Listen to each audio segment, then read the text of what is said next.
Oke, kita mulai aja ya. Seperti yang saya janjikan, hari ini atau sekarang saya mau ngebahas yang maknai yang orang sering katakan sebagai doa. Tapi sebelum apapun, apa yang saya bahas ini bukanlah membahas doa menurut versi agama dan kepercayaan manapun dan apapun. Itu saya tegaskan ya, bahwa doa di sini bukan sedang membahas doa menurut pengertian menurut agama maupun kepercayaan apapun dan manapun di planet ini. Jadi jangan ditabrak-tabrakin tuh penjelasan saya nanti dengan konsep-konsep, baik itu agama maupun doktrin, maupun kepercayaan, maupun keyakinan apapun berkait dengan doa. Yang akan saya jelaskan adalah mekanisme ilmiah tentang terbentuknya sesuatu, atau terwujudnya sesuatu, atau terkabulnya sesuatu.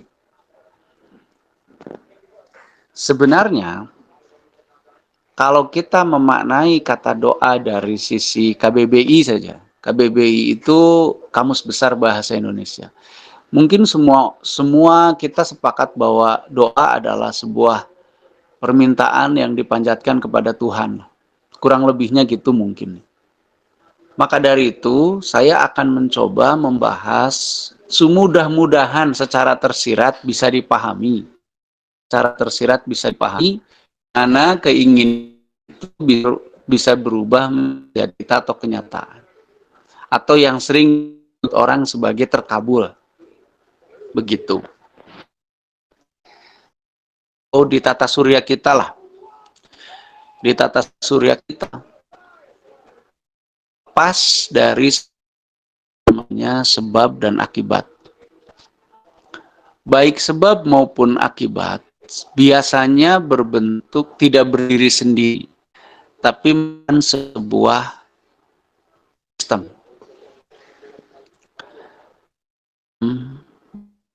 Faktornya, misal, kalau hari ini terjadi hujan, maka tentu kita harus melakukan sesuatu, memastikan sesuatu. Hujan itu bisa terjadi. Untuk itu, kita harus mengenai kenapa hujan terjadi. Dari mulai penguapan, terus kemudian yang didorong oleh udara dari bawah ke atas, sampai ke level ketinggian tertentu dia nyangkrung tenaunnya, menggantung, kemudian di dalam awan ada pembenihan, uap air, dan seterusnya sampai turun. Nah, kalau kita sudah tahu pasti bagaimana itu terjadi, maka kita bisa mengumpulkan atau memenuhi segala unsur dan syarat untuk terjadinya itu, dan maka terjadilah. Saya kasih contoh lagi. Kalau kita ingin makan sambal yang enak, maka kita harus tahu pasti unsur sambal itu, dan kita harus mampu mengumpulkannya, lalu memprosesnya sesuai dengan syarat terjadi sambal enak. Apabila kita mampu melakukan itu, maka terwujudlah sambal yang enak. Jadi, dengan kata ringkas, kalau kita ingin mendapatkan sesuatu, pertama yang harus kita lakukan adalah mengerti sesuatu itu apa, tersusun dari unsur-unsur apa, proses kolaborasi unsur-unsur itu bagaimana, dan lalu kita mampu menjalankan proses tersebut sehingga outputnya atau akibatnya ya terjadi. Maka kalau boleh saya menukil sebuah informasi dari sebuah informasi masa lalu, bahwa di sana disebutkan bahwa tidak akan terjadi sesuatu atau tidak akan terkabul kalau si yang memohon itu atau si yang menginginkan itu tidak merubah apa-apa atau tidak melakukan apa-apa. Nah, di situ kan artinya ada sesuatu yang harus dilakukan. Ya, mengumpulkan unsur dan prosesnya itu. Oke. Dari sana, bahwa dalam tanda petik keterkabulan keinginan itu tidaklah lepas dari pemahaman kita terhadap apa yang kita inginkan itu, unsur-unsur penyusunnya apa, prosesnya seperti apa, sehingga nanti outputnya juga atau hasilnya seperti apa. Dan itulah yang terjadi. Gitu. Tadi di grup ini ada admin yang nge-up bahwa siap doa mana yang akan terkabul. Dia up bahwa yang usahanya paling keras yang terkabul, belum tentu. Mau usaha sekeras apapun, kalau dia tidak paham unsurnya apa saja, sistem yang terbentuk untuk menyusun unsur-unsur itu kayak apa, ya nggak akan terjadi.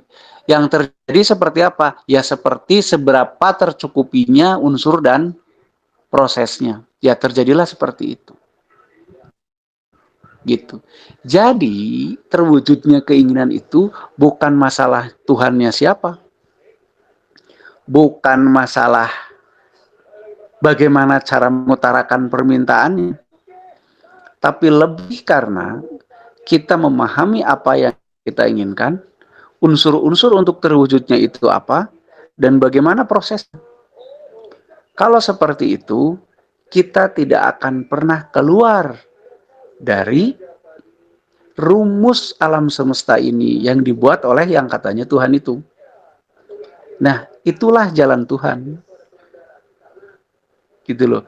Jadi kalau kita sekedar curhat sama yang kita sebut Tuhan, ya curhatan itu entah terbawa kemana. Karena frekuensinya juga entah nempel kemana, entah nyampe kemana, kita nggak tahu. Yang ada akhirnya ya sekedar curhat saja. Gitu.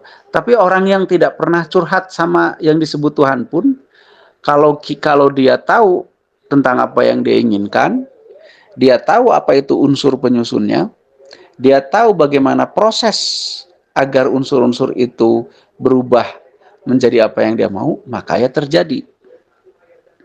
Saya pernah contoh lah, saya punya teman yang mengatakan begini, oh di keyakinan saya mah supaya pintu doa itu terjawab harus olahraga tiap pagi misalkan gitu ya. Saya cuma menjawab, oh kalau gitu orang yang tidak pernah olahraga pagi harusnya tertutup dong pintu rezekinya. Tapi faktanya orang yang tidak pernah olahraga pagi itu malah justru jauh berlimpah dalam segi materi. Karena ini sedang ngomongin materi kan. Kenapa? Karena Tuhan, dia maha konsisten terhadap apa yang sudah dia tetapkan berkait dengan hukum kesemestaan yang namanya sebab akibat. Cuman masalahnya adalah kebodohan kita, ketidaktahuan kita, dan kemalasan kita untuk memahami apa yang kita inginkan sendiri, mendorong ego kita untuk membuat kita merasa aman, merasa nyaman, dengan memanipulasi pikiran kita sendiri, memanipulasi anggapan-anggapan kita sendiri.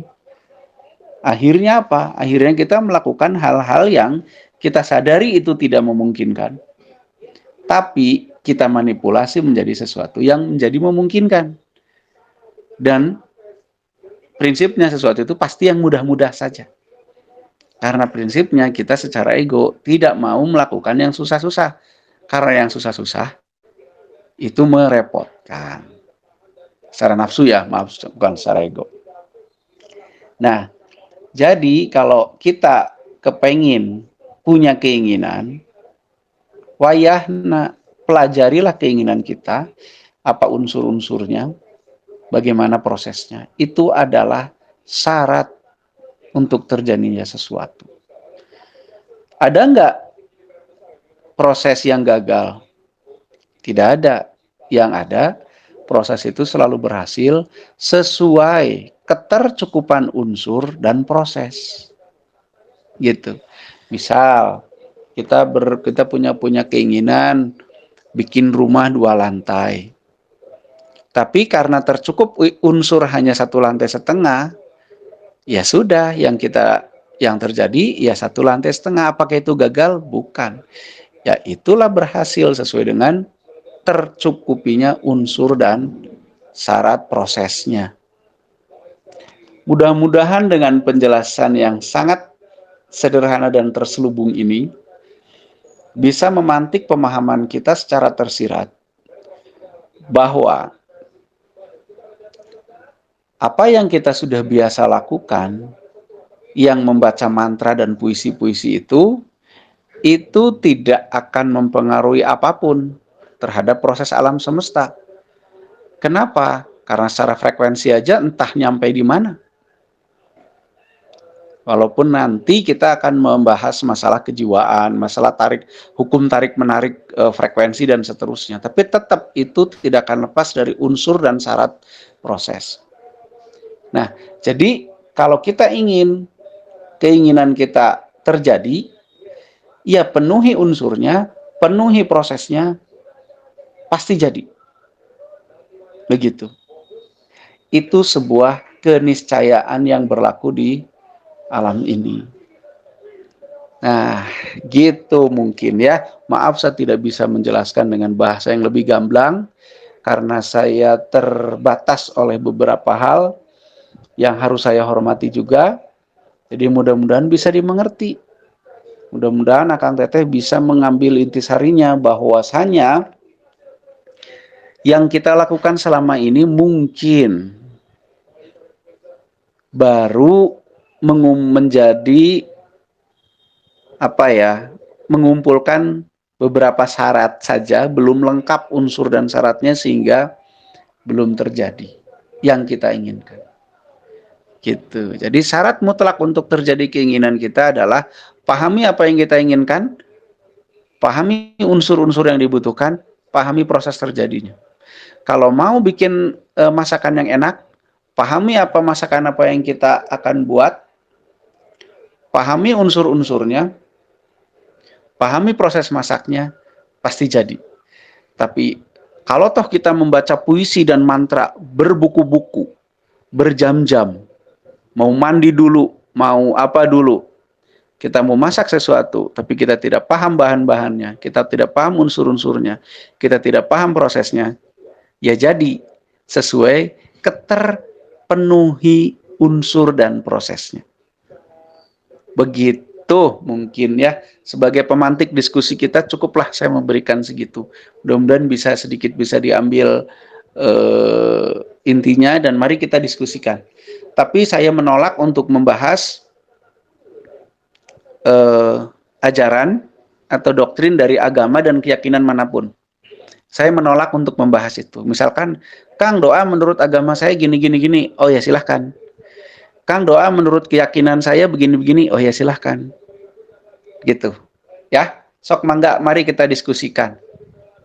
Atau mungkin mau disanggah, atau mungkin mau ditambahin, silahkan. Sok.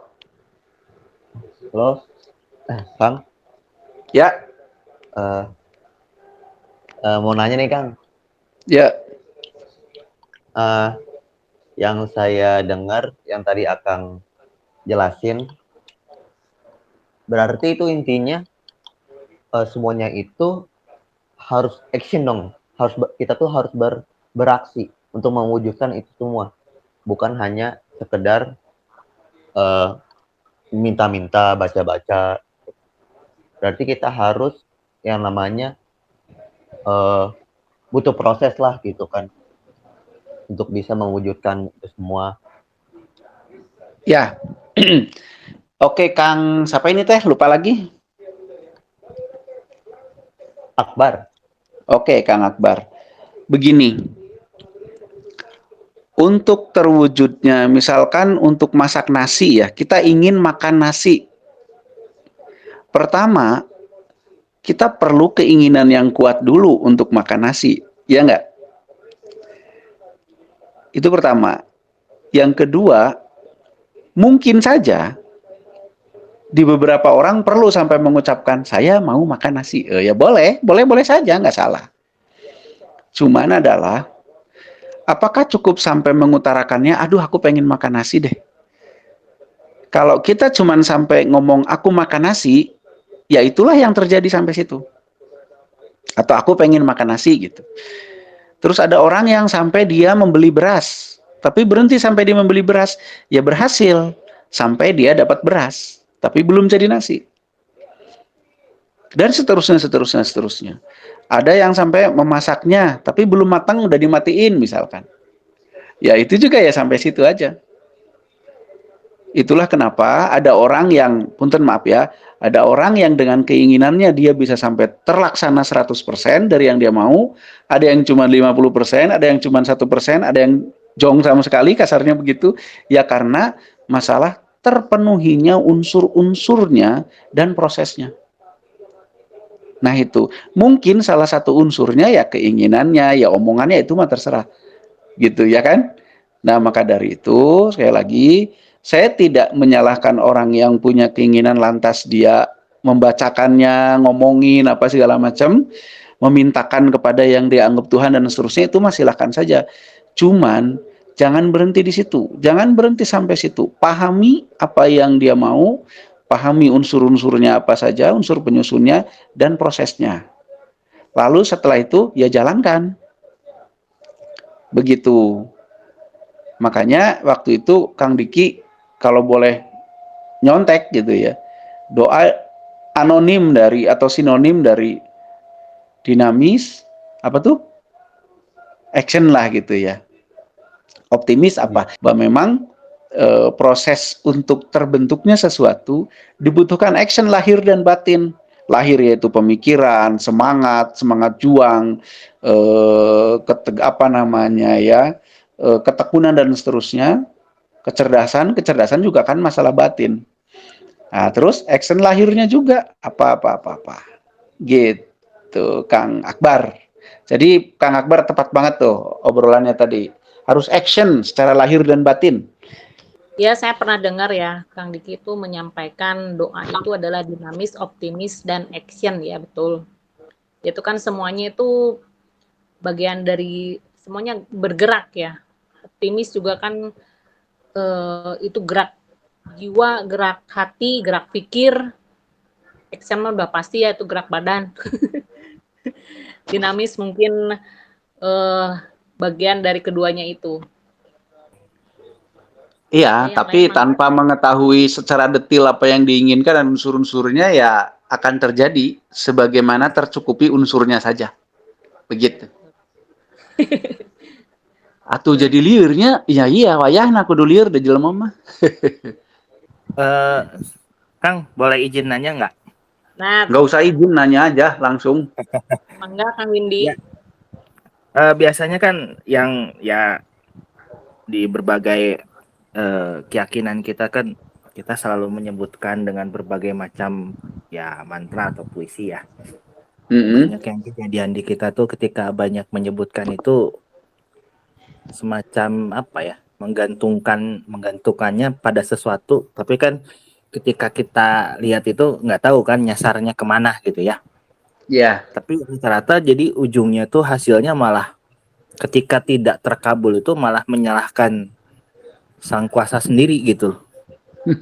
Iya, dikiranya sang kuasa kan tukang ini nyatet keinginan lah gitu.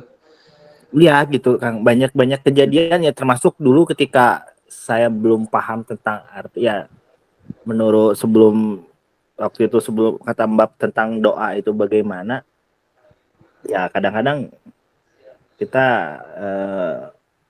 mengorbankan diri kita untuk membaca sekian banyak gitu lah di setiap waktu dan sebagainya gitu, sambil diam-diam saja gitu ya. Ya. Dan nggak tahu, akhirnya setelah itu ya kita nggak tahu hasil mau gimana, ya nggak tahu gitu. Ya Karena itu cenderung berhasil.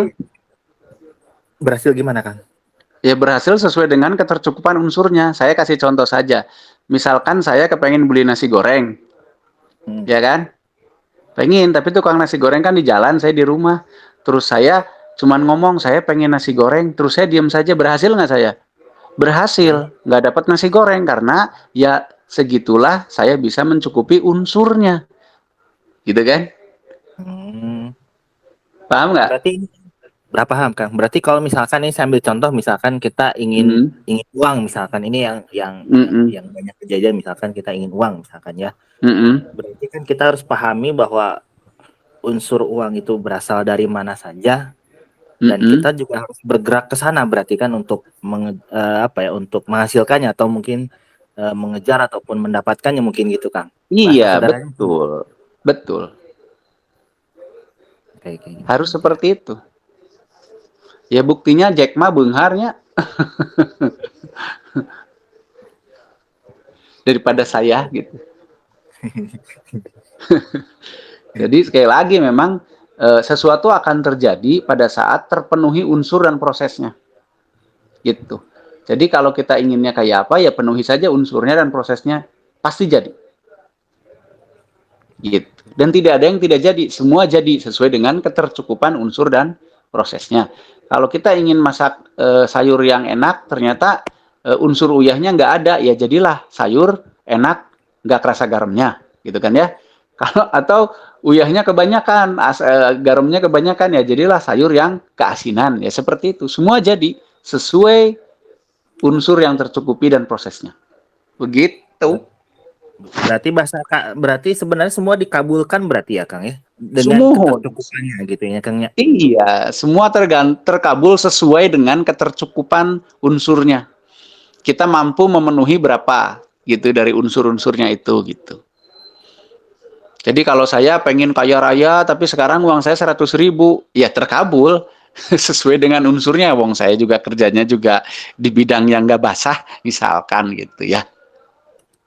Gitu. Jadi tidak ada yang tidak terkabul, semua terkabul keinginan itu sesuai dengan ketercukupan unsur dan prosesnya.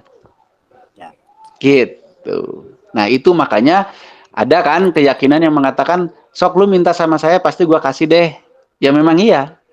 Tapi dikasih sesuai dengan ketercukupan unsur dan prosesnya, bukan sesuai keinginan dia gitu. Gitulah. Bisa dipahami kali ya dengan kalimat saya itu? Bisa Halo, halo? bisa. Nah, Bisa sip Kang. kalau bisa. Iya, iya. Jadi nggak bohong itu, si kalimat itu, bahwa pasti kalau lu minta sama gue, pasti gue kasih. Iya, tapi dikasihnya sesuai dengan berapa lu bisa mencukupi unsurnya gitu. Ya segitu yang gue kasih juga gitu. Nah gitulah. Tapi kan jadi rata-rata yang kejadian sekarang ketika memenuhi ketercukupannya misalkan ya, banyak itu di lingkungan sekitar kita gitu ya. Memenuhi ketercukupannya malah justru makin deras dia membaca mantra Kang. Ya nggak apa-apa. Kan nggak masalah baca mantra atau enggak mah, ya mungkin menurut si orang itu salah satu unsurnya mungkin. Tapi kan kalau memang si mantra itu adalah unsur, betul-betul unsur, berarti orang yang tidak membaca mantra mestinya nggak dapat dong. Tapi faktanya yang nggak baca mantra juga asal unsurnya tercukupi ya dapat kan. Berarti Betul. mungkin saja si orang itu sudah bisa mencukupi unsurnya, mantra itu mah hanya apa ya? Hanya ya mungkin hiasan atau Pelengkap mungkin ya. tambahan gitu. Iya, pelengkap mungkin gitu. Karena faktanya orang yang nggak baca mantra juga asal unsurnya tercukupi mahnya beunghar we gitu. Kalau masalah duit mah gitu.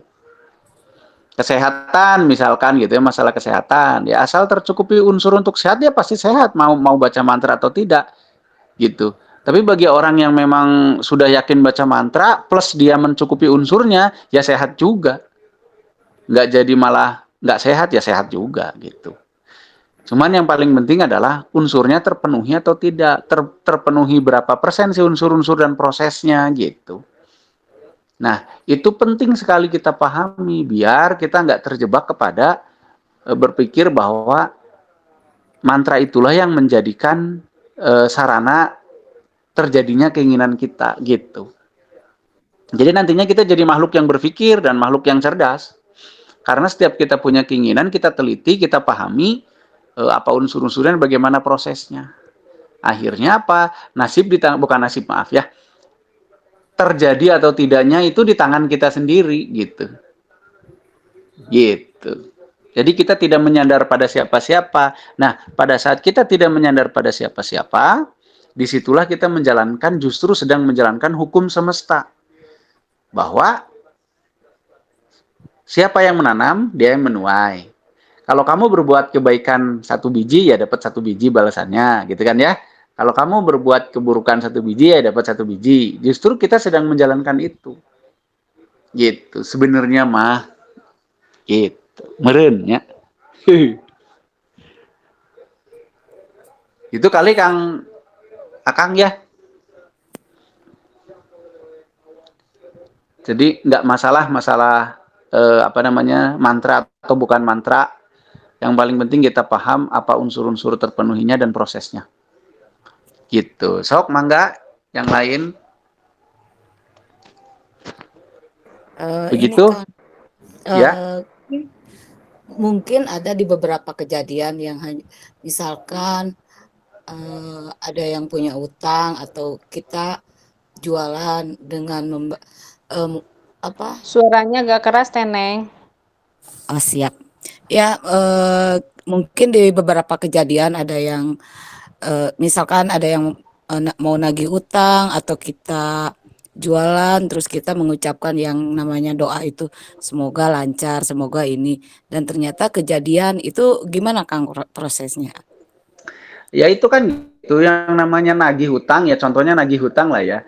Nagih hutang kan berarti ada proses interaksi antara 1 atau 2 orang. Betul Iya, nggak? iya. Iya. Nah, tentu yang namanya interaksi itu nanti ada proses interaksi gelombang otak satu dan yang lain. Gitu kan? Iya. Nah, gelombang otak kita terhubung antara satu otak dengan seluruh otak yang ada di planet ini. Pada saat kita ngomong mantra bahwa lancar, lancar, lancar, lancar gitu ya. Terus kemudian kita si kata lancar itu secara batin. Batin itu artinya secara gelombang ya. Secara gelombang yang berenergi, karena gelombang elektromagnetik itu terpancar menghubungi seluruh otak yang berkelindan atau yang berhubungan dengan utang piutang kita itu, dan mampu mengakselerasi semuanya untuk terwujudnya si kata lancar itu, ya bisa jadi saja gitu.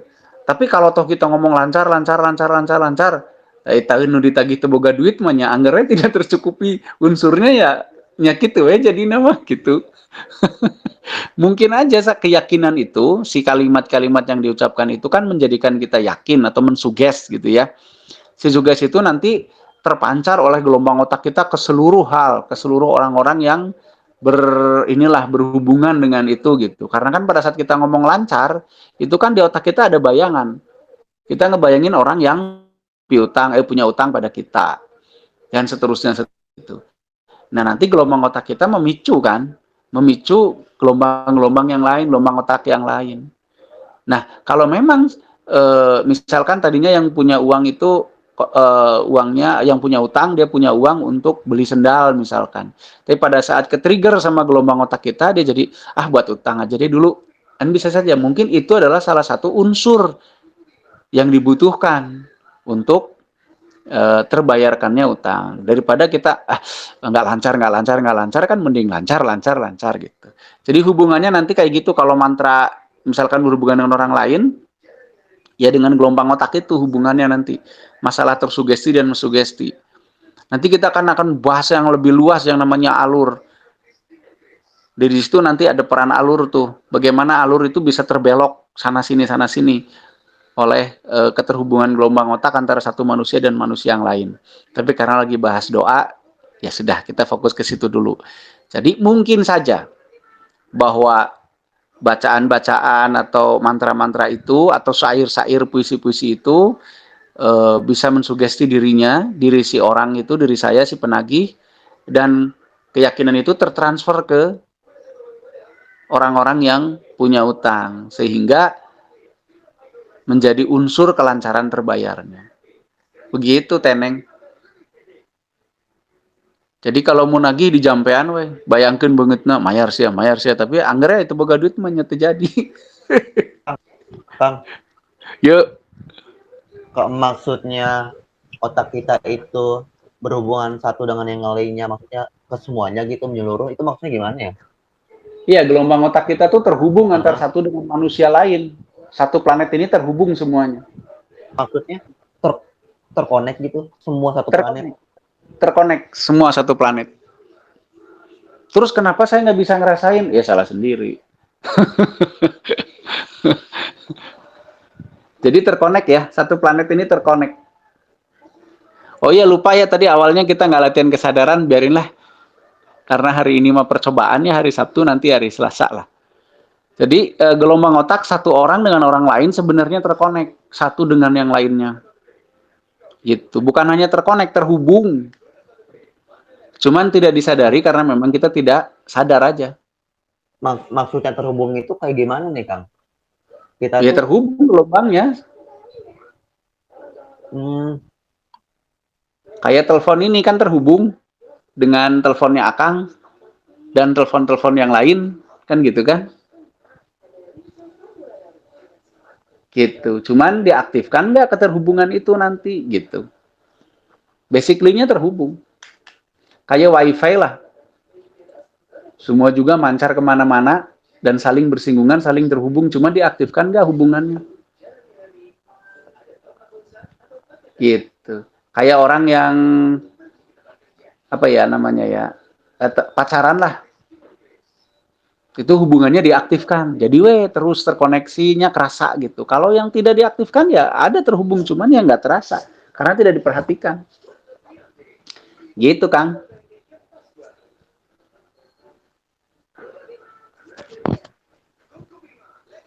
Halo, halo. Ayo yang lain tentang doa. Bagaimana? Kang, berarti ya kalau misalnya kan suka ada tuh orang yang doain saya ya, gitu kan biasanya. Berarti kalau ada orang yang dimintain doa itu berarti kita harus mengupayakan unsurnya, Merin ya, gitu. Sumuhun atuh ametong jadi omong doang mah.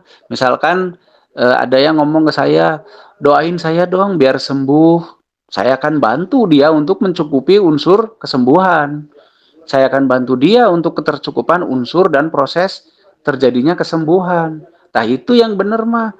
Kalau cuman ya mudah-mudahan, ya nggak apa-apa sih. Itu juga mungkin salah satu unsur ya sebagai penyemangat apa gitu kan. Mungkin aja itu salah satu unsur. Mungkin loh ya gitu. Jadi nggak salah juga yang begitu gitu. Cuman kalau memang kita serius ingin membantu ya carikan unsur-unsur yang lain, begitu. Semampu kita tentunya. Ya gimana? Kang, mau nanya Ya, nih, tapi maaf nih, OOT, apa tuh OOT? out of topic. Oh ya sok-sok. Ini kan yang kan Tuhan itu kan maha adil, maha pengasih, maha penyayang. Iya terus? Nah, tapi kenapa ya Kang? Banyak orang-orang yang fisiknya nggak sempurna, gitu kan, autis, sindrom, itu apa karena hasil dari Tuhan sendiri, apa manusianya, Kang? Gini, saya mau nanya sama Anda ya. Adil itu kayak apa? Adil itu ya dibagi sama rata. Nah itu Nggak ada kesalahan paham pertama itu. Adil itu adalah apapun yang tercukupi unsur dan syaratnya, maka terjadilah seperti itu. Itu adil. Jadi adil itu adalah bukan sama rata, sama rasa. Adil itu ya sesuai ketercukupannya. Misalkan gini, Akang ke warung bawa uang 10.000. Saya ke warung bawa uang 1.000. Adil nggak kalau kita sama-sama dapat barang yang sama, jumlah yang sama, kualitas yang sama? Adil nggak? Tentu nggak kan? Yang adil itu ya Akang bawa 10.000, ya dapatnya sesuai dengan yang senilai 10.000. Saya dapat 1.000, ya harusnya dapat yang sesuai senilai dengan yang 1000. Pun begitu dengan misalkan kayak kenapa ada anak yang cacat, kenapa ada anak yang berkebutuhan khusus, kenapa ada yang ganteng, kenapa ada yang mancung, kenapa ada yang enggak, dan tetek bengeknya. Semua itu lagi-lagi ketercukupan unsurnya memenuhi unsur yang mana, memenuhi kejadian yang mana. Kalau bapak ibu saya hidungnya pesek, kulitnya hitam, tiba-tiba saya kulitnya putih, itu nggak adil. Gitu loh. Saya ya terjadi sesuai dengan ketercukupan unsur dan prosesnya. Maka jadilah saya, karena saya mewarisi DNA ibu bapak saya. Terus kenapa ada orang yang, maaf ya, cacat? Ya tercukupinya seperti itu unsurnya. Ya entah itu karena ada virus, ada apa, kurang nutrisi atau apa gitu ya. Tapi kejadian itu bukan di tangan Tuhan. Tuhan itu hanya memutuskan bahwa rumusnya untuk terjadi manis harus ada gula. Untuk terjadi kopi yang enak itu harus ada air secangkir, gula sesendok, kopi sesendok. Mungkin seperti itu. Pada saat kita mampu mencukupi unsur itu semua, terjadilah kopi yang enak. Saat kita hanya mampu mencukupi sebagiannya, ya jadilah kopi setengah enak. Saat kita hanya mencukupi sepertiganya, jadilah kopi sepertiga enak. Saat kita mampu mencukupi 0, sekian persennya, terjadilah 0, sekian persen kopi yang enak. Itulah keadilan, itulah maha adil. Kenapa maha adil? Karena Tuhan tidak pernah ikut cawe-cawe sesuai nafsu manusia. Kebayang dong kalau Tuhan ikut cawe-cawe sesuai nafsu manusia. Tuhan bingung milih mana yang menang kalau ada pertandingan sepak bola, dua-duanya juga minta menang. Gitu kan? Ya. Maka dari itu, keadilan Tuhan adalah Dia ciptakan hukum dasarnya, maka selanjutnya terserah si manusia itu sanggup memenuhi berapa persen atau memenuhi berapa dari unsur yang dibutuhkan itu. Itulah maha adilnya. Begitu. Jadi apapun yang kita dapat sesuai dengan seberapa unsur yang mampu kita cukupi. Itulah adil. Begitu, Mang. Gitu ya, Kang. Iya. Oke, Kang, makasih, Kang. Gitu ya, paham ya? Paham, Kang. Oke, sip. Halo Kang, Yuk. ini Doni. Ya, gimana? Itu apa? Tentang doa ini. Ya menurut ya yang Akang bicara ini kan tentang ini kan, ibaratnya apa yang kita pikirkan jadi kenyataan. Misalnya kayak saya nggak ada uang misalnya kan, yang kita pikirkan ada, maka jadi kayak dalam kitab itu kun fayakun, maka terjadilah apa yang kita pikirkan, maka terjadilah, kayak itu ya maksudnya. Oh tidak sama sekali. Justru saya sedang menentang itu, Pak.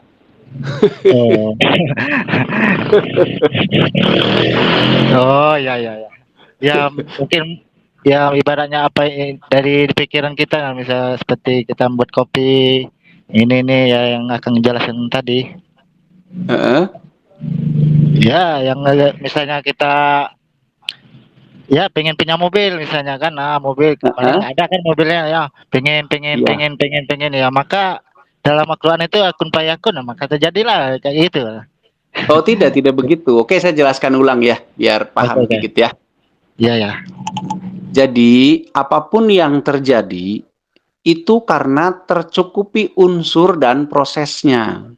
Kayak tadi contoh, kalau kita ingin kopi yang enak, kalau kita cuma ingin, jangan pernah pikir Tuhan tiba-tiba ngasih secangkir kopi yang enak.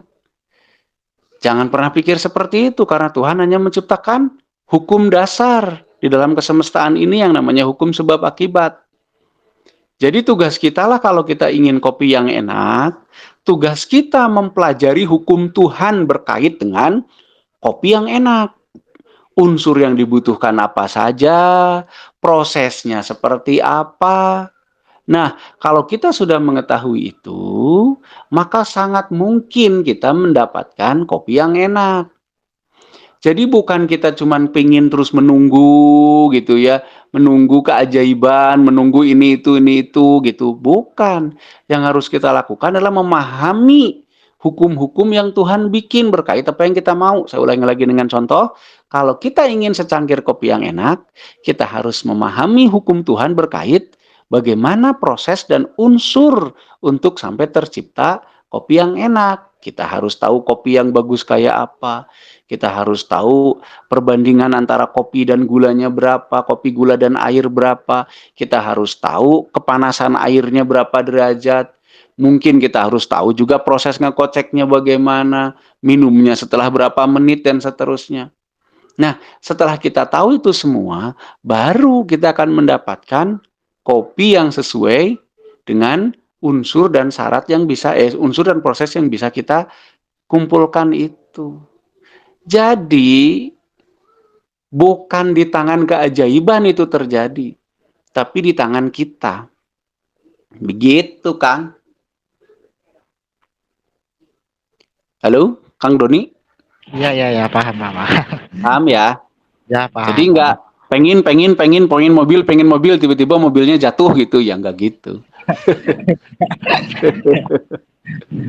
Ya, seperti yang itu kan, misalnya kita pengen belanja kayak gitu kan. Ya, paham lah. Ya paham lah ya. Ya. Oke. Oke. Sip, yang lain. Punten Kang, mau sedikit menambahkan. Sok, mangga. Saya ingat dulu almarhum Kang Diki pernah bilang begini, kun fayakun itu berproses katanya. Gitu Kang. Ya. Ayo proses tenaon. Ya yang tadi Proses itu Akang apa? bilang, yang tadi Akang bilang, ketika semua unsur yang sudah tercukupi, proses itu bisa terjadi gitu Kang. Nah, ketika semua unsur terpenuhi dan semua dikerjasamakan dalam sebuah proses, maka kun fayakun begitu ya. Iya gitu Kang, jadi terjadi gitu. Nah, sekarang kan masalahnya karena ego deh, karena nafsu manusia yang males, kun fayakunnya dibawa tapi prosesnya nggak mau gitu. Diserahin Rata-rata sama gitu, yang Kang. lain akhirnya gitu kan. Ya gitulah. Tapi ya biarin aja lah, setiap orang kan memilih. Oke, lanjut. Yuk, yang lain. Banyak ini, para sesepuh. Kang, Yuk. berarti yang namanya kun fayakun itu bukan simsalabim ya? Langsung ada gitu. Ya nggak ada simsalabim. Oh, ada prosesnya Pesulap dulu, gitu aja, ini ya. Pesulap aja, dia yang seolah-olah simsalabim, dia sekolah dulu, latihan dulu, nyiapin perangkat dulu, dan yang lain-lain kan. Baru dia ngomong simsalabim setelah seluruh unsurnya terpenuhi ya. Iya nggak? Iya. Ya belajar dulu ya. Iya, pesulap juga belajar dulu. Ilmunya. Iya. Baru dia di atas panggung setelah terkumpul semua dia ngomong simsalabim. Jadi karena sudah terkumpul semua. Gitu. Coba alatnya ketinggalan satu di rumah nggak jadi. Gitu. Halo Kang. Assalamualaikum Kang, izin nanya Kang. Yo, mangga. Iya, maaf nih Kang ya, ini agak sedikit berisik. Saya lagi di atas bus. Sebenarnya dari tadi kan bertanya, cuma karena suasana seperti ini jadi agak-agak. Tapi ya, silakan. Menarik sekali nih Kang, tentang masalah doa kan. Jadi kalau saya memahami doa itu kan sebenarnya manifestasi keinginan kita. Ya. Contoh yang paling sederhana lah, kalau setiap kali kita selesai beribadah, kita itu memanjatkan keinginan kita itu kepada Sang Rob kan gitu. Misalnya meminta kesehatan, kelapangan rezeki, atau dimudahkan urusan. Ya. Nah, oke. Dalam pembahasan tadi ini agak sedikit mendalami sih Kang. Untuk mencapai keterpenuhan unsur-unsur tersebut kan ya. Misalkan kita ingin dilapangkan rezeki itu kan sifatnya umum, banyak sekali. Apakah maksudnya gini Kang, untuk tercapainya unsur-unsur tersebut, misalnya keinginan kita hari ini pekerjaan kita dimudahkan, dilancarkan, tidak ada halangan misalnya, agar hasilnya maksimal gitu. Nah, tentu kita berusaha untuk itu gitu. Nah, kadang-kadang kita merasa usaha kita sudah maksimal, tetapi kadang-kadang selalu saja ada hambatan, kan gitu. Nah, jadi bagaimana cara untuk memenuhi ketercukupan unsur-unsur tersebut, gitu kan. Terus apakah ucapan-ucapan kita yang kita ucapkan setulus hati tadi itu tidak memberikan efek, misalkan dalam bentuk energi yang tersebar ke alam semesta, atau bahkan eksistensi sang Rob sendiri itu apakah tidak mempengaruhi terhadap keinginan-keinginan kita, gitu kan? Apakah tidak ada koneksi? Misalnya ketika kita memanjatkan doa itu tadi, misalkan nggak mesti pun diucapkan, itu bahasa batin kita aja lah. Nah, apakah ucapan kita tadi yang diucapkan oleh batin kita itu istilahnya gimana? Nggak nyampe ke Tuhan lah gitu kasarnya lah ya. Gitu Kang. Jadi eksistensi sang Rob itu sendiri itu apakah nggak mempengaruhi itu sama sekali ya, sang Robnya, alam semestanya, atau unsur-unsur lain, gitu Kang? Ya, oke. Kira-kira Kang. Oke, pertama gini, masalah bagaimana kita tahu sebuah keinginan itu unsurnya apa saja dan seterusnya. Pertama, teliti dulu pengetahuan. Bagaimana kita punya pengetahuan yang sangat luas tentang sesuatu. Hambatannya apa? Contoh misalkan, saya ingin pergi kerja. Saya ingin di jalan saya lancar gitu kan ya, perjalanannya saya lancar dan seterusnya. Maka pertama, saya harus paham tentang kendaraan saya. Harus secek detil pengetahuan kalau terjadi ciri-ciri mogok, ciri-ciri rusak, ciri-ciri apa, bagaimana memperbaikinya, seterusnya. Orang yang bisa memperbaiki sendiri tentu kalau ada masalah lebih lancar daripada orang yang harus nyari-nyari bengkel. Itu satu. Yang kedua, kita harus tahu kondisi di jalan. Jalannya kayak apa? Macetnya jam berapa? Dan seterusnya. Kemungkinan gangguan apa ada? Semakin detil kita memahami tentang unsur-unsur, semakin lancarlah urusan kita. Jadi masalahnya di situ di mana? Di informasi yang kita punya berkait dengan sesuatu. Tapi kan banyak informasi yang saya nggak tahu ini ya. Jawaban saya salah sendiri nggak tahu. Karena semua bisa dicari tahu. Gitu. Itu pertama. Jadi solusinya teliti, berpikir, teliti. Itu satu. Tentang masalah bagaimana kita mengetahui banyak unsur. Ya telitilah. Wayahna gitu kan. Wayahna itu bahasa Sunda, bahasa Indonesianya ya apa boleh buat gitu kan. Itu satu. Kenapa? Karena Tuhan menciptakan sesuatu itu berproses dan ada unsurnya. Maka kalau kita ingin sesuatu, ya carilah, pahamilah bagaimana proses sesuatu terbentuk, bagaimana unsur-unsurnya dan seterusnya. Itu pertama. Yang kedua, justru yang menyentil saya adalah dimudahkan. Tidak ada yang mempermudah dan tidak ada yang mempersulit. Yang mempermudah dan yang mempersulit adalah satu, sejauh apa kita memahami. Dua, sebanyak apa informasi yang kita punya. Dan ketiga, seteliti dan serapih apa proses itu dijalani. Jadi saya mohon stop, Tuhan itu nggak iseng mempersulit, nggak iseng. Tuhan juga nggak iseng mempermudah. Semua sudah diserahkan kepada hukum sebab akibat. Jadi tergantung kitanya. Oke, lanjut. Apakah pikiran ya sebut ucapan atau apapun yang terlontar itu mempengaruhi Kang, mempengaruhi alam semesta atau bukan mempengaruhi alam semesta lah? Apakah tersebar ke alam ini? Bisa mempengaruhi siapa saja, tergantung tersebarnya sampai mana, gelombangnya sekuat apa, terpancar sejauh apa, dan seterusnya. Tapi mempengaruhi eksistensi Tuhan tidak. Kita harus paham dulu nanti Tuhan kayak apa cara kerjanya. Tapi yang bisa saya sampaikan, Tuhan sudah menciptakan hukum sebab akibat dan dia konsisten dengan itu.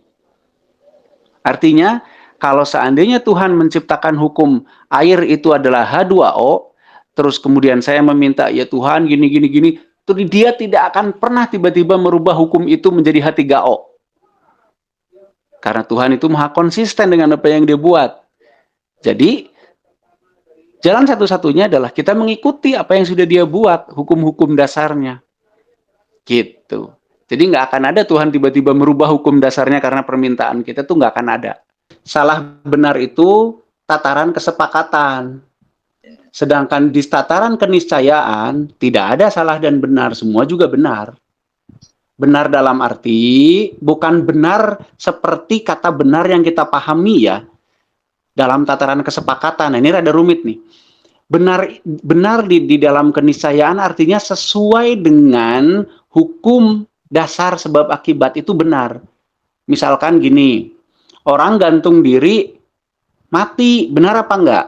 Ya benar, gantung diri ya mati dong, kurang napas, kurang oksigen. Orang stres yang tidak bisa mengelola perasaannya, dia ingin bunuh diri. Benar apa salah? Ya benar.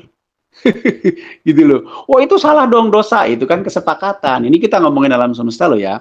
Ada orang gantung diri, talinya nggak kuat, jatuh, gagal, mati. Benar apa salah? Ya benar. Karena kenapa semua benar? Karena yang terjadi adalah ketercukupan sesuai dengan ketercukupan unsur dan prosesnya. Itulah benar menurut alam semesta.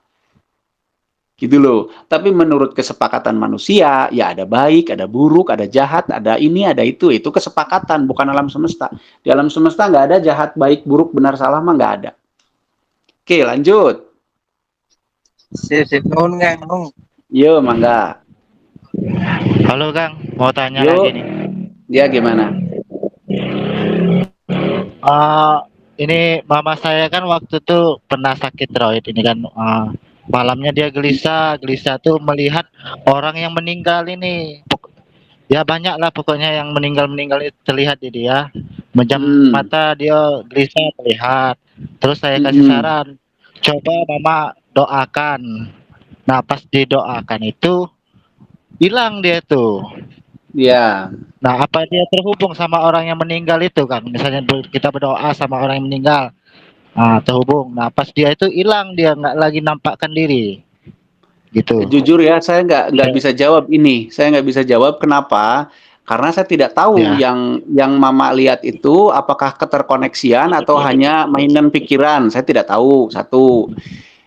Yang kedua, kalau toh pernyataannya bahwa doa yang dibacakan itu sampai ke yang meninggal pun saya tidak melihat.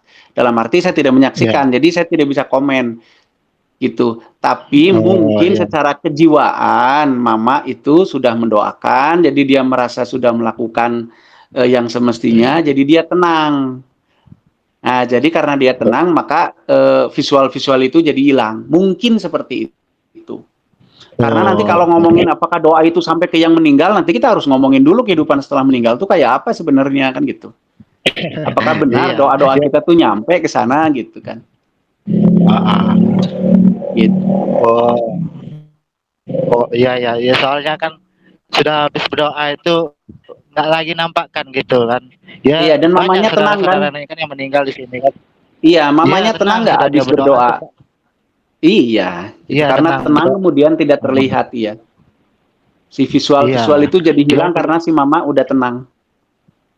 Iya, kayak gambaran-gambaran orang meninggal itu ngapa teringat terus katanya. Jadi aku kasih saran kan. Ya kemungkinan itu psikis sih kalau kayak gitu. Psikis ya. Iya, psikis. Makanya pada saat dia sudah berdoa, dia merasa sudah melakukan suatu, akhirnya tenanglah psikisnya. Setelah tenang, hilang tuh visual-visual itu gitu. Tapi itu mungkin ya, karena saya tidak menyaksikan langsung, itu mah hanya dugaan saya saja. Ya. Oke. Itu aja Kang. Yo, mangga. Ya, yang lain, silahkan. Yo. Saya mau nanya tentang ini nih, sabar gitu kan. Sabar itu apa sih? Iya, sabar itu apa sih kan katanya? Iya, kan sabar adalah saat terus menjalani proses dengan riang gembira, itu sabar. Gitu. Jadi sabar bukanlah keterpaksaan. Jadi saya sabar menjalani ini pun pahit saya jalani, itu bukan sabar, itu terpaksa. Gitu. Yang namanya orang sabar itu menjalaninya dengan gembira, dengan biasa saja, happy aja, sabar. Kalau dengan terpaksa apalagi menderita, itu bukan sabar, itu terpaksa. Begitu. Sabar itu ya intinya enjoy lah ya. Enjoy. Menjalani segala prosesnya dengan enjoy. Tapi bukan enjoy yang tidak mau menjalani prosesnya. Sabar itu adalah menjalani semua proses dengan enjoy gitu. Itu sabar. Kalau masih merasa tertekan, masih stres, masih saya mah sabar tapi terbebani, itu bukan sabar, itu terpaksa. Oke, sambil nunggu yang nanya ya, saya mungkin mengulas ulang lagi bahwa doa yang saya pahami, sekali lagi, tidak berkait dengan dogma atau doktrin apapun, adalah kalau kita ingin sesuatu, maka kita harus paham kepada apa yang kita inginkan, apa unsurnya, apa prosesnya. Dan semua keinginan itu sejatinya terwujud. Tapi terwujudnya sejauh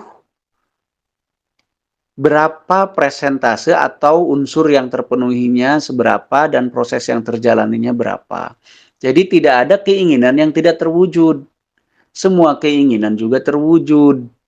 Tapi terwujudnya tergantung dari berapa unsur yang terpenuhi dan berapa proses-proses yang terpenuhi. Jadi sekali lagi dari sekarang jangan sampai berpikir ada keinginan atau doa-doa kita yang tidak terkabul. Semua terkabul. Tapi terkabulnya sesuai dengan proses yang terpenuhi dan unsur yang terpenuhi. Kalau punya keinginan punya mobil, faktanya saya belum punya mobil, berarti belum terkabul. Sudah terkabul karena Anda baru mencukupi unsur ingin. Jadi inginnya yang punya. Gitu. Mobilnya belum ada, unsurnya cukup baru ingin yang bisa dikumpulkan gitu. Jadi tidak ada doa yang tidak terkabul di alam semesta mah. Semua terkabul. Ya, jadi jangan pernah ngomong lagi, aduh doa saya nggak terkabul. Semua doa terkabul. Tapi terkabulnya sesuai dengan unsur dan proses yang bisa dipenuhi. Itulah keadilan yang terjadi di hukum alam semesta. Yang namanya sebab akibat. Itulah keadilannya. Begitu. Terus kok seolah-olah Tuhan itu tidak punya hati ya, ada orang yang lahir dengan kondisi menyedihkan dan seterusnya ya. Tuhan tidak begitu mainannya. Mainan dia ya sesuai dengan keniscayaan yang dia buat sendiri yang namanya hukum alam semesta itu sebab akibat gitu. Jadi begitu. Jadi kalau kita ingin terwujud sesuai dengan yang kita ingin, ya silahkan dipelajari, silahkan diteliti, temukan unsur dan prosesnya kayak apa, lalu jalankan. Pasti terkabul, semua terkabul, tidak ada yang tidak terkabul, tapi terkabulnya sesuai dengan unsur dan proses yang terjalankan. Itu penjelasan saya, mudah-mudahan bisa dipahami, mudah-mudahan tidak salah paham lagi tentang doa-doa, gitu. Sok silahkan yang mau nambahin. Saya mah nggak nambahin, Kang, mau nanya, boleh? Sok. Kaci ya, Kaci. Kan kalau ada orang yang, ya jangan orang lah, saya lah, kadang-kadang, ya semoga semesta mendukung. Nah, banyak tuh. Saya mau nanya, kapan semesta tidak mendukung? Nah, itu maksudnya apa? Semoga semesta mendukung. Padahal kan unsur-unsur sudah ada ya. Iya. Makanya saya mau nanya, kapan semesta nggak ngedukung gitu kan? Coba, kapan tuh semesta nggak ngedukung? Nanti semestanya ngambek loh. Yang ada, situ aja yang tidak mampu mengumpulkan seluruh unsur dan syaratnya. Akhirnya yang terjadi sesuai dengan yang bisa dilakukan itu. Gitu kan ya? Iya, betul. Terus nyala-nyalahin semesta, ya enggak? Kan gitu orang mah, ya saya lah. Enggak, saya mah enggak orang lah. Gitu. Ya, semoga semesta mendukung, jangan pakai semoga, udah pasti semesta mah mendukung dengan mengumpulkan seluruh unsur dan syaratnya. Kita saja yang tidak bisa menemukannya. Begitu. Jadi jangan lagi kayak gitu ke semesta lah. Jangan kayak gitu. Semesta pasti mendukung ya, Kang? Pasti mendukung. Wong didinya aya ge didukung ku semesta lamun teu mada. Teuing. Iya. Gitu ya, jadi jangan lagi-lagi ngomong itulah. Jangan, Ya, jadi seolah-olah semesta tuh bisa mendukung, bisa enggak gitu ya. Enggak, semesta itu pasti mendukung. Mendukung sesuai dengan unsur yang bisa kita kumpulkan. Gitu. Jadi yang suka bilang begitu, mohon dengan segala hormat, udah janganlah. Ya, yakin saja bahwa semesta itu mendukung. Bukan yakin saja, memang iya. Halo Kang, saya mau nanya. Oh, jadi dipanggil nanya kamu mah. Saya ada cerita. Mau mudik ya, terus uang saya teh habis. Misalnya ongkos itu 200 ya. Saya itu cuma punya ongkos itu cuma 20.000. Iya, terus? Nah, terus saya nggak ada apa. Terus di pinggir saya itu ada cewek. Terus si cewek itu malah ngasih ongkos sama saya, entah apa maksudnya, itu teh apa masuk unsur yang tadi atau gimana ya? Iya, tercukupi unsurna beungeut didinya pikarunyaeun meureun. Kan pasti ada sesuatu, kenapa nggak ditanya, kenapa teteh ngasih saya segini gitu uang. Bukan, gitu kan? Malahan ceweknya itu turun sebelum saya gitu. Lah iya, mau ngebayarin kamu gitu kan? Gitu, pas saya mau turun, bang, niatnya itu kan mau ya udah bayar segini aja nggak apa-apa gitu. Tapi udah katanya tadi sama ya cewek yang tadi katanya gitu. Iya, siapa tahu cewek tadi punya kepekaan yang cukup untuk memahami didinya teboga duit gitu. Kan bisa bisa jadi aja. Oh, berarti bukan keajaiban ya? Ya ajaib bagi yang tidak tahu mah, bagi yang tahu mah gak ada yang ajaib. Karena kan jadi wajar semuanya, kalau sudah tahu mah kan wajar ya. Kayak kita ngelihat sulap yang pertama kali sebelum kita tahu tekniknya, triknya, kan kayak ngajaib banget. Setelah tahu triknya kan jadi biasa aja. Gitu. Jadi ajaib itu ada bagi orang yang tidak memahami. Kalau yang udah paham mah nggak akan ada keajaiban. Semua juga wajar gitu kan. Makanya wajar Kang Diki mengatakan semua juga wajar. Iya, bagi tingkatan pengetahuan beliau semua wajar. Bagi saya mungkin semua ajaib. Karena saya tanya naon gitu. Gitulah. Intinya minim pengetahuan lah ya Kang. Ya, intinya gitu. Terbatas. Kang, kalau misalnya di hidup itu ada gak yang namanya kebetulan? Atau nggak ada gitu kan, kebetulan? Nggak ada. Nggak ada kebetulan, alur itu nggak ada yang kebetulan. Gitu. Nanti kita harus ngomongin takdir ya, kita harus ngomongin takdir, ngomongin nasib, ngomongin alur panjang lebar itu mah. Jadi nggak ada yang kebetulan. Semua ada pakuat paketnya kalau bahasa Sundanya. Semua ada singgungannya, persinggungannya. Ada sebab dan akibatnya. Kalau kebetulan kan seolah-olah nggak ada sebab ya. Ulangi lagi, mulai sekarang kita punya keinginan sesuatu, jari lagi keinginannya, apa unsur-unsur pembentuknya, bagaimana prosesnya, sehingga nanti kita mendapatkan apa-apa yang seperti yang kita inginkan. Mungkin seperti itu. Masalah mantra dan yang lain-lain silahkan, itu mah sesuai keyakinan dan pemahaman-pemahaman sendiri-sendiri, tapi prinsip dasarnya alam semesta ini diatur oleh sebuah hukum yang besar yang namanya sebab akibat. Nah, itu yang harus kita pelajari sebabnya kalau ingin mendapatkan akibat tentu. Paling basically-nya kayak gitu dulu dari saya. Hatur nuhun pisan kasadayana. Mohon maaf, sampurasun.